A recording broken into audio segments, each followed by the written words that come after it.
बिस्मिल्लाहिर्रहमानिर्रहीम। अस्सलाम वालेकुम मोहतरम नाज़रीन, मैं आपका रमजान जट, आप देख रहे हैं मेरा यूट्यूब चैनल। पूरे पाकिस्तान में आज भी कहीं अगर जबरी टैक्स लिया जाता है तो उसको एक असलाह दी जाती है जगह टैक्स के नाम की। ये जगह टैक्स की असलाह लाहौर के एक मोहम्मद शरीफ उर्फ जग्गा गुजर के नाम की वजह से पड़ी थी। वीडियो में आगे बढ़ने से पहले आपसे दरख्वास्त है कि अगर आपने अब तक मेरा चैनल सब्सक्राइब नहीं किया तो बराए मेहरबानी इसको सब्सक्राइब कर दें ताकि आपका और मेरा रिश्ता बरकरार रह सके और मैं आप तक दिलचस्प मालूमात पहुंचा सकूं। मोहम्मद शरीफ उर्फ जग्गा गुजर लाहौर के एक इलाके इस्लामिया पारी का रिहायशी था। 1954 में लाहौर में एक मेला लगा और इस मेले में जग्गा गुजर का भाई मक्खन गुजर कत्ल हो गया। जग्गा गुजर ने अपने भाई के खून का बदला सिर्फ 8 दिन बाद लिया और 14 साल की उम्र में कत्ल करके जेल पहुंच गया। जब वो जेल में पहुंचा तो उसको पता चला कि उसके भाई का असल कातिल अच्छा शुगर वाला है। अच्छा शुगर वाला उस दौर की सबसे अहम और बाअसर शख्सियत था, पहलवान था, पहलवानी से इसका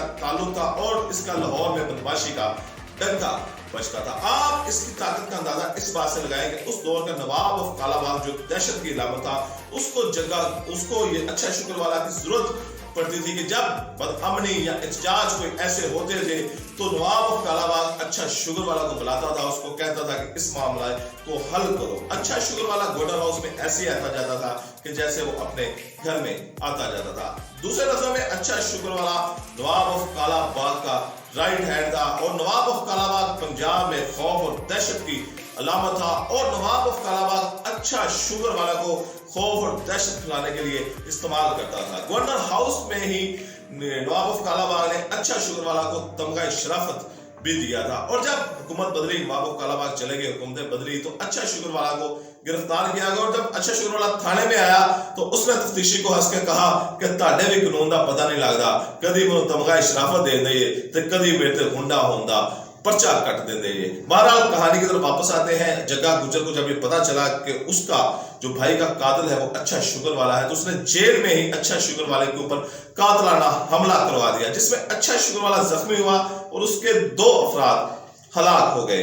जब जग्गा गुजर जेल से बाहर आया तो बड़े जम्मे गफीर ने बड़ी तादाद में लोगों ने इसका इस्तकबाल किया, इसको एक प्रोटोकॉल के अंदाज में घर लाए और यहां से एक जग्गा गुजर बड़ा और इसने बकर मंडी में कसाई बरादरी से टैक्स लेना शुरू कर दिया। ये फी बकरी बेचने पर खरीदने पर 1 रुपया लेता था जो उस दौर में एक अच्छी खासी रकम बनती थी। लेकिन जग्गा गुजर का टाकरा, जग्गा गुजर की बदकिस्मती का आगाज उस वक्त हुआ कि जब इसका टाकरा डिप्टी कमिश्नर फतेह खान बंदेल से हो गया।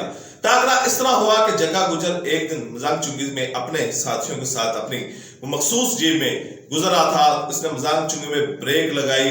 वहां पर फतेह खान बंदेल डिप्टी कमिश्नर लाहौर एक रेडी से कुछ सौदा खरीद रहे थे। रेडी वाले ने डिप्टी कमिश्नर को नजरअंदाज किया और जग्गा गुजर को सलाम किया। जग्गा गुजर ने अपने मखसूस अंदाज में सलाम का जवाब दिया और फलों की दुकान पर जाकर रुका। वहां से फलों की पेटियां उठाई, अपनी जेब में रखी, इस रेडी वाले से सामान लिया, अपनी जेब में रखा और हाथ लहराता हुआ चला गया। डिप्टी कमिश्नर ने पूछा ये शख्स कौन था?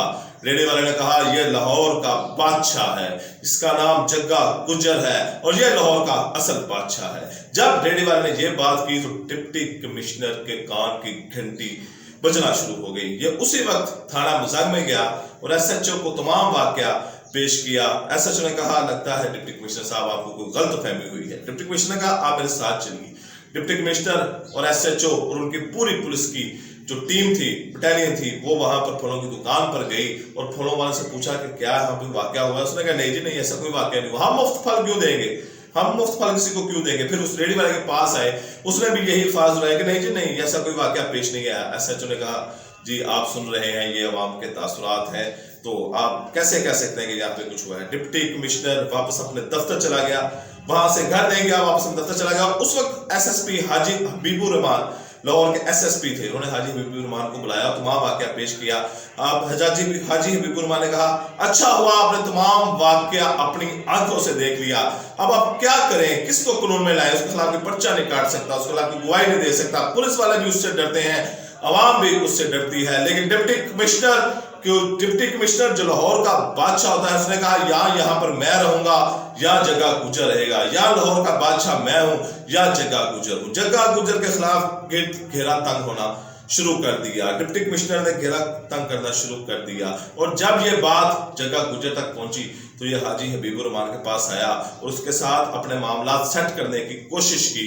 ڈپٹی کمشنر کے ساتھ اپنے معاملات سیٹ کرنے کی کوشش کی, لیکن حاجی حبیب الرحمان نے کہا کہ اب بات دور نکل گئی ہے, اب تیر کمان سے نکل گیا ہے. گرفتار جگہ گجر تب نہیں ہوا کیونکہ وہ ضمانت پر تھا. جگہ گجر وہاں سے نکلا اور علاقہ غیر میں چلا گیا, کشمیر میں چلا گیا, جو اس وقت پاکستان کے پاس ہے, آزاد کشمیر, وہاں پر چلا گیا اور وہاں پر اپنی رہائش اختیار کر لی.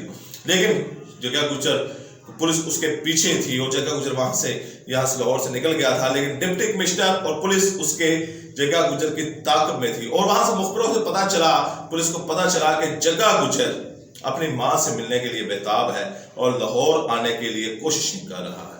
پولیس نے رستہ صاف کیا, ڈپٹی کمشنر نے رستہ صاف کیا. تب ایک مشقیں ہوتی تھی, سول ڈیفنس کی مشقیں ہوتی تھی. اس مشقوں کو, یہ مشقیں عام بات تھی کہ جس میں عام لوگوں کو تربیت دی جاتی تھی. یہ مشقیں آج خبریں اخبار میں چھپوائی گئی, اس کو بنایا گیا, بلیک آؤٹ کروایا گیا, سول ڈیفنس کی مشقیں کروائی گئی. اور اسی مشقوں کی آڑ میں جگہ گجر جب لاہور میں داخل ہوا, جگہ گجر اس وقت تھانہ نواں کوٹ کے علاقے میں رہتا تھا, اور جب یہ بکر منڈی پہنچا تو وہاں پر پولیس نے گھات لگائی ہوئی تھی. اور جب پولیس نے وہاں پہ گھات لگائی تو جگہ گجر کے ساتھ اس کا ایک ساتھی راجو گجر بھی موجود تھا. جب یہ بات ہو رہی تھی, پولیس نے کہا کہ جگہ تم اپنے ہتھیار ڈال دو, اور اس کے ساتھ بات کرنے کی کوشش کر رہے تھے کہ راجو نے فائل کھول دی. راجو گجر اس کا ساتھی تھا, اس کا ہم پیالہ ہم نوالا تھا. جگہ گجر کے ساتھ بڑا لمبا عرصہ رہا یہ راجو گجر, اور اس کے جان دینے والا اس کے اوپر ساتھی تھا. جب یہ لڑائی ہوئی تو اس میں جگہ گجر ہلاک ہو گیا, راجو گجر ہلاک ہو گیا, اور پولیس نے ان کو جب قتل کر دیا تو ان کی لاشیں لے کے پوسٹ مارٹم کے لیے ہسپتال میں بھیج دی, اور وہاں پر پوسٹ مارٹم بعد دوائی کے ان کے حوالے کر دی گئی. اور جب یہ خبریں چھپی, اور جب یہ پولیس مقابلے کی خبر شہر میں پھیلی اور یہ جنگل میں آگ کی طرح پھیلی, تو لوگوں کو یقین نہیں آ رہا تھا کہ جگہ گجر ہلاک ہو گیا ہے. جب خبریں اخبار میں چھپی, لوگوں نے اس کی تصویریں دیکھی ہلاکت کی, تو لوگوں کو یقین آیا کہ جگہ گجر پولیس مقابلے میں ہلاک ہو گیا ہے. جگہ گجر جب تک زندہ رہا لاہور میں ایک دہشت اور خوف کی علامت رہا, لیکن جگہ گجر کو جو باقی چیزوں سے ممتاز کرتی تھی, گنڈوں, بدماشوں, پہلوانوں سے چیزیں ممتاز کرتی تھی کہ اس کا خاندان فلاحی کام بھی بہت زیادہ کرتا تھا, یتیموں کے سر پہ ہاتھ رکھتا تھا, بیووں کی مدد کرتا تھا, اور مظلوموں کے ساتھ بھی چلتا تھا, جس کی وجہ سے جگہ گجر کے جنازے میں بڑی تعداد میں لوگوں نے شرکت کی. لیکن اس میں دلچسپ بات یہ تھی کہ جب یہ پولیس مقابلہ ہوا, پولیس والوں نے جگہ گجر کو ہلاک کر دیا, جو لاکھوں روپے ٹیکس لیتا تھا, جو اس دور میں لاکھوں روپیہ اپنے نام سے ٹیکس وصول کرتا تھا, جگہ ٹیکس کے نام سے وصول کرتا تھا, اس نے اپنے نام کے اوپر ٹیکس رکھا ہوا تھا کہ یہ میرا ٹیکس ہے, لاکھوں روپیہ ٹیکس وصول کرتا تھا. اس کو ہلاک کرنے والی پولیس پارٹی کو 300 روپیہ انعام دیا گیا. فی الوقت اتنا ہی, اجازت دیجیے, اللہ حافظ.